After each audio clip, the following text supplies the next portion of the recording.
Hello guys, good afternoon. Welcome to our group and our presentation. My name is Nuriana Sihombing and my friend are Diwa Ardaja, Angelina Borucapa, Nurul Fachira, dan Rafid Gari. We are group 1 dengan materi kekuasaan.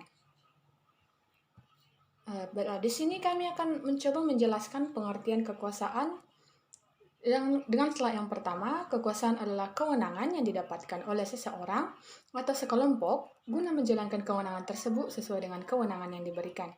Kewenangan tidak boleh dijalankan melebihi dari kewenangan yang diperoleh atau kemampuan seseorang atau kelompok untuk mempengaruhi tingkah laku orang atau kelompok sesuai dengan keinginan dari pelaku menurut tokoh Miriam Budiarjo tahun 2022. Yang kedua, alasan yang mendasari seseorang untuk berkuasa. Kekuasaan itu didefinisikan sebagai kemampuan untuk mempengaruhi seseorang untuk melakukan sesuatu yang bila tidak dilakukan. Akan tetapi, kewenangan ini akan mengacu pada klaim legitimasi atau pembenaran dari hak untuk melakukan kekuasaan. Next. Alasan adanya yang berkuasa dan yang dikuasai yaitu adanya kekuasaan tergantung dari hubungan antara yang berkuasa dengan yang dikuasai, atau dengan kata lain antara pihak yang memiliki kemampuan untuk melancarkan pengaruh dan pihak lain yang menerima pengaruh itu dengan rela atau karena terpaksa. Sehingga apabila kekuasaan itu diterjemahkan pada diri seseorang, biasanya orang itu dinamakan pemimpin dan mereka yang menerima pengaruh-pengaruhnya adalah pengikut-pengikutnya. Adapun bagaimana cara mengukur kekuasaan, yaitu pertama ukuran kekayaan. Barang siapa yang memiliki kekayaan paling banyak termasuk ke dalam lapisan atas. Kedua, ukuran kekuasaan barang siapa yang memiliki kekuasaan atau yang mempunyai wewenang terbesar menempati lapisan atas.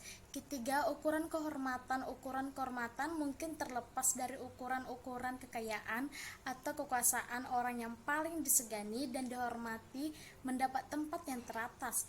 Keempat, ukuran ilmu pengetahuan. Ilmu pengetahuan sebagai ukuran dipakai oleh masyarakat yang menghargai ilmu pengetahuan. Distribusi kekuasaan. Pembagian kekuasaan adalah suatu proses untuk membagi kekuasaan terhadap suatu negara kepada beberapa lembaga agar tidak terjadi pemutusan kekuasaan. Indonesia sendiri, pembagian kekuasaan milik dibagi menjadi 6 lembaga setelah amandemen Undang-Undang 1945, yaitu sebagai berikut.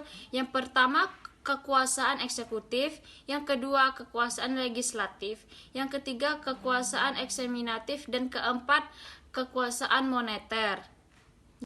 Mengapa distribusi kekuasaan tidak merata? Pendistribusian kekuasaan yang tidak merata menurut Putman terjadi karena adanya perbedaan pemilikan kekuasaan seperti pendidikan, cakapan, senjata, kekayaan, kedudukan, dan persit sosial, minat dan perhatian serta pengalaman politik dan partisipasi. Mereka yang memiliki syarat-syarat dan sumber-sumber tersebut itulah yang mempunyai kekuasaan politik. Bagaimana mengetahui secara empirik seseorang berkuasa? Ada 3 pendekatan yang bisa digunakan.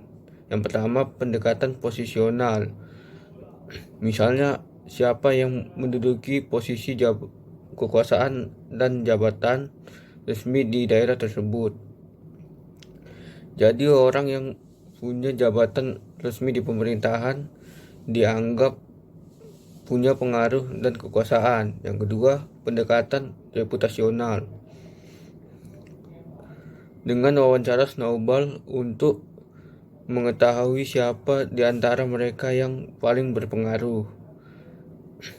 Jadi reputasinya di tengah masyarakat hanya masyarakat yang menilai bahwa ia berpengaruh. Yang ketiga, pendekatan pembuatan keputusan dengan pertanyaan siapa yang sebenarnya membuat keputusan dalam masyarakat, siapa yang berpengaruh terhadap keputusan tersebut, dan sebagainya. Kekuasaan merupakan suatu kemampuan untuk melakukan dan mempengaruhi orang dalam melakukan sesuatu atau kemampuan untuk mengatasi perlawanan dari orang lain dalam mencapai tujuan. Kekuasaan tidak bisa diberlakukan atau diambil dengan semena-mena dengan sepihak, apalagi dengan tidak baik. Kekuasaan lebih positif, cenderung mengajak masyarakat untuk lebih produktif dengan kehendak yang mempengaruhi dengan baik diterima masyarakat. Sekian hasil presentasi dari kami dari kelompok 1 mengenai kekuasaan, dan jika terdapat kata-kata kami yang kurang berkenan, mohon dimaafkan. Thank you, bye-bye.